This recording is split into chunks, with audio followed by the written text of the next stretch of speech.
A couple of signs tonight that BC is not immune from the worsening global economic slump, and in at least one case might do worse than the rest of Canada.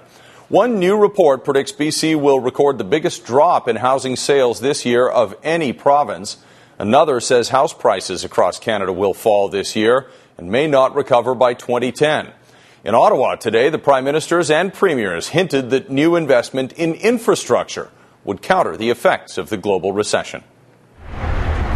As the First Ministers were holding their economic meeting, the popular retailer The Source, formerly known as Radio Shack, was announcing it's now under creditor protection. This Christmas shopping season will sort it out very, very quickly.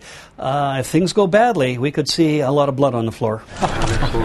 In the halls of Ottawa, the ministers are trying to cook up a plan to soften, if not prevent, the economic blows. I think one of the critical things in accelerating infrastructure is to be sure you're putting jobs on the ground, not simply making an announcement about a major project, but that we're getting jobs in every region of the province so we keep the construction sector at work.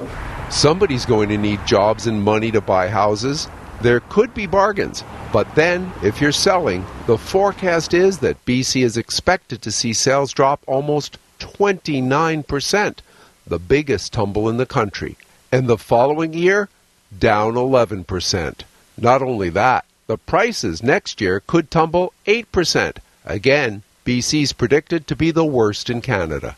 BC has taken some serious hits on its housing. However, if you look at our province compared to the rest of the country, we will probably come through this better than a lot of other folks will.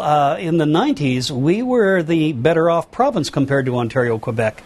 But if the U.S. and world economies foreshadow ours, more bad news today. Shipper DHL announced it's closing its domestic U.S. business, laying off 9,500.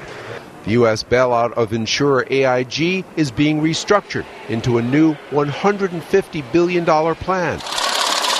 Even China is announcing its own stimulus package worth $586 billion. For little old BC, those Olympics are starting to look pretty good. What's going to save British Columbia versus the rest of the country? You know what? The poor old folks at Vanoc caught a lot of heat for adding to inflationary pressures just a little over a year ago. What do you know? The wheel has turned. This kind of Vanoc activity may well be some very welcome economic stimulus to keep jobs and keep demand going in a market that's clearly beginning to look at some downturns.